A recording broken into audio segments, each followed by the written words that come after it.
네, 여러분 안녕하십니까. 이번 영상에서는 그 4.3 이전 제주도 역사 중에 1918년에 있었던 법정사항의 운동에 대해서 말씀드리도록 하겠습니다. 시작하기에 앞서서 저번에 올린 영상인 1901년 제주민란에 대한 영상을 보시고 와서 이 영상을 보시면 도움이 될 것 같아요. 저는 사실 이 제주민란의 연장선상에서 이 법정사항의 운동 또 영향을 미쳤다고 생각하는 입장이기 때문에 좀 그거를 먼저 보시면 좋을 것 같습니다. 그래서 바로 들어가면 그 일제강점기에 제주도 내에서 있었던 항일운동은 크게 세 가지예요. 뭐 오늘 말씀드릴 법정사 항일운동, 그리고 3.1운동의 그 일환을 일어난 조천만세운동, 그리고 1930년대 초에 해녀들이 일으킨 해녀 항일운동인데요. 이 법정사 항일운동은 실제 그 무력항쟁까지 갔던 무력항쟁 운동의 성격을 가지고 있고, 해녀 항일운동은 사회주의의 영향을 받은 그 해녀들이 일으킨 항일운동이에요. 그래서 이 것들에 대해서 이제 여러분께 두 편의 영상으로 말씀드리도록 하겠습니다. 먼저 법정사는 현재 그 법정이 오름이라고 하는 근처에 있는 사찰이에요. 여기 지도로 띄워드려서 보여드릴 건데, 그래서 이 항일운동의 발상지는 제주 서귀포시 도순동이라는 지역이고요.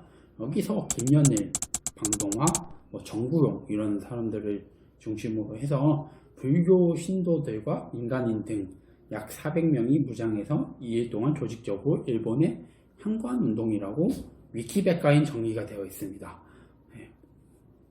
이렇게 해서 그 정구용 판결문이라는 그 내용, 그러니까 그 판결받은 그걸 보면은 정구용이 1918년 음력 4월부터 9월까지 법정사에 머물면서 항쟁 준비를 했음을 알 수 있어요. 이런 일이 그 중심 인물인데, 그래서 1918년 9월 19일, 그러니까 음력 8월 15일에 법정사에서 개최한 우란분제라는 행사에서 대일 항쟁을 선언했습니다. 그리고 그 주도 세력 같은 경우는 10월 4일에 법정사 인근 마을의 이장 앞으로 경문을 보내기도 했고요.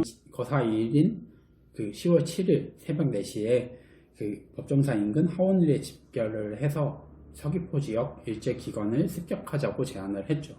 그렇게 7일 새벽에 중문의 도순리, 영남리, 강정리, 발음이 좀 그런데 일대에서 그 지역 주민들을 모아서 중문의 주재소를 불태우고 갇혀있던 주민 13명을 구출하기도 하고요. 길가에서 일본인들을 이렇게 이빨이 때렸다고 해요.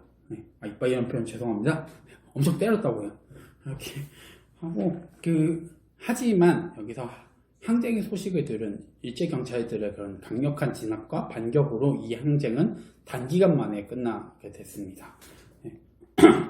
근데 이 항쟁에서 좀 재밌는 점은 주도 세력이 내세운 궁극적인 목표가 그 조선을 점령한 일본을 몰아내고 조선의 불교를 다시 전파하고 새로운 그 나라를 세우는 것이라고 했어요. 이 주도 세력의 중심 인물인 김연일은 1918년도 형사사건부의 내용에 따르면 자신을 불무죄라고 칭했거든요. 또한 그 고동경찰요사라는 그런 책이 있는데, 거기서 김연일이 경북 영일군 출신이며 승려로서 제주도 좌면 법정사에 거주하는 자라고 나와 있습니다. 이런 점들을 근거로 현재까지 대부분의 연구들은 김연일을 승려, 그러니까 불교 승려로 보고, 그가 법정사의 신도들과 또 선도교라고 현재 증산도라고 있어요. 그런 신도들과 밀접한 관계를 이용해서 조직적으로 일본의 항쟁한 운동으로 보고 있습니다. 그런데 이와 같은 견해에 의문을 제기한 연구가 있어요. 그 이유가 김연일이 자신을 불모황제라고 표현했다는 건데요. 일반적으로 불교의 교리로는 이해가 안 되는 행동이라는 거예요. 그러니까 황제라는 표현이 불교에서 쓰는 표현이 아니라는 소리인데요. 쉽게 말해서 김연일이 진짜 불교 신자라면 과연 자신을 황제라고 칭했을까? 라는 그런 의문을 제시한 것입니다. 저는 그 불교에 대해서 잘 몰라가지고 제가 잘못 말씀드리는 것일지도 모르겠지만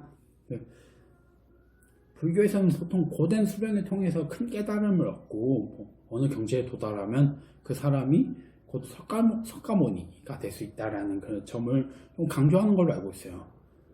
근데 이런 점에서 그러니까 김연일이 얘기한 건 자기가 석가모니라는 얘기, 자기가 미륵이라는 얘기 이런 게 아니라 그냥 자기가 불무황제다, 좀 이상하다라는 점을 가지고 의문을 제기를 했고 그의 행적을 추적해서 불교의 승려가 아닌 선도교도, 그러니까 증산도 사람이라고 이해한 연구가 있고요. 그래서 실제로 이 운동은 물론 법정사라는 그 불교의 그 사찰을 중심으로 일어났지만 주도 세력 자체가 선도교인들이었다라고 보는 그런 견해도 있습니다. 어쨌든 그가 불교도 선도교인가라는 점은 발음이 좀 어려운데 선도교라는 점은 오늘 이 영상에서 그렇게 중요한 내용은 아니라서요 넘어갈게요. 이런 거에 대해서는 나중에 또 그 제주밀란과 같이 좀 자세한 영상을 올릴 때 좀 깔끔하게 내용을 담아서 올리도록 하겠습니다. 어쨌든 이 법정상일 운동이라는 걸 간략하게 살펴봤는데 이게 가지고 있는 의미가 무엇일까요? 중심 인물인 김연일은 제주도에 건너오기 전에 그 조선이 일본에 강제 병합되는 과정에서 동학농민운동과 의병에도 참여했다라고 하는 인물입니다. 물론 이게 김연일의 손자 김갑출의 증언에서 나온 내용이기 때문에 이게 진짜 맞냐? 사실 이거는 정확하게 모르겠어요. 근데 그 전해진 게 없기 때문에 일단은 증언을 믿고 넘어간다고 생각하고요. 여러분도 잘 아시듯이 동학농민운동과 의병운동은 무력을 이용해서 외세를 몰아내자라는 운동이었잖아요. 이런 점을 고려해 볼 때 그 일제강점기에 국내에서 있었던 무장 독립운동 중에 하나로 이 법정상일 운동을 볼 수 있지 않을까라는 점을 생각해 볼 수 있어요. 쉽게 생각하면 이와 같고요. 또한 일제 당시 무단 통치가 너무 강하다라는 건 여러분도 잘 알고 계시잖아요. 이에 대한 제주도민들의 반발이기도 했습니다. 이런 점에서 좀 일제 침탈에 대한 제주도민들의 구체적이고 확실한 저항을 보여준 것으로 나름 의미 부여를 할 수 있다라고 저는 생각을 합니다. 근데 다음으로 위키백과에서 이 운동에 대해서 검색해보면 이런 평가가 있어요. 1919년대 3.1운동을 비롯해서 민족 항일 의식을 전국적으로 확산시켜 나가는 선구적 역할을 했다. 이 운동이. 여러분 믿을 수 있나요? 네. 이 평가 저는 솔직히 물론 이 역사란 게 역사가들의 그 역사학자들의 그 주관이 들어가서 평가를 내리는 것들도 있어서 나름의 그런 의미를 부여할 수는 있지 않을까라는 생각들도 있지만 저도 근데 솔직히 말씀드리자면 너무 확대 해석을 한 게 아닌가라는 점을 지울 수 없습니다. 그 이유를 좀 말씀드리자면 민족 항일 의식이라는 것이 언제 만들어졌고 그것이 전국적으로 어떻게 확산되었는가라는 점을 충분히 생각해 볼 필요가 있어요. 근데 상식적으로 한번 생각해 볼게요. 일단 여러분도 잘 아시는 것처럼 그 반감은 아주 오랜 기간 동안 있어 왔던 정서였잖아요. 대표적으로 뭐 고려말 조선 초의 왜구라는 표현도 그렇고요. 그리고 또 조선시대 조일전쟁, 뭐 여러분이 그 잘 아는 표현으로 얘기하면 임진왜란인데 겪으면서 조선에서는 일본을 두려워하고 그들에 대한 반감이 더욱 커지는 그런 일들도 있었죠. 실제로 남쪽 지역에 그 조선 숙종 때까지 엄청나게 많은 성들을 건설했다고 해요. 그러니까 또 이 조일전쟁 후에 그 부산 지역의 일부 지역에서만 일본인들이 왔다 갔다 할 수 있는 그렇게 어떻게든 막아보려고 했던 그 조선의 그런 반감들도 있었고, 그리고 조선 말에 있었던 3대 의병인 일미의병, 을사의병, 정미의병을 통해서 반일 감정은 그 전보다 훨씬 더 커졌습니다.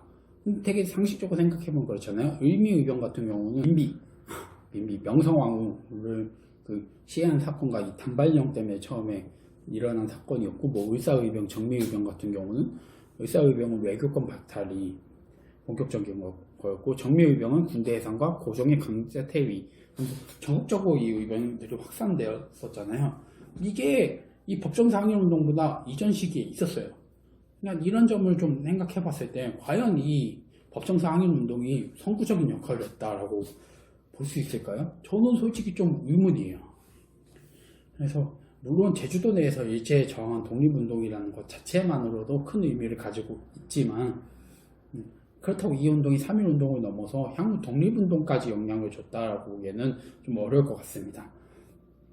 그리고 또 무엇보다 운동의 주도자인 김현일은 제주도에서 새로운 국가를 세워야 한다고 했어요. 자기가 불무왕제라고 하잖아요.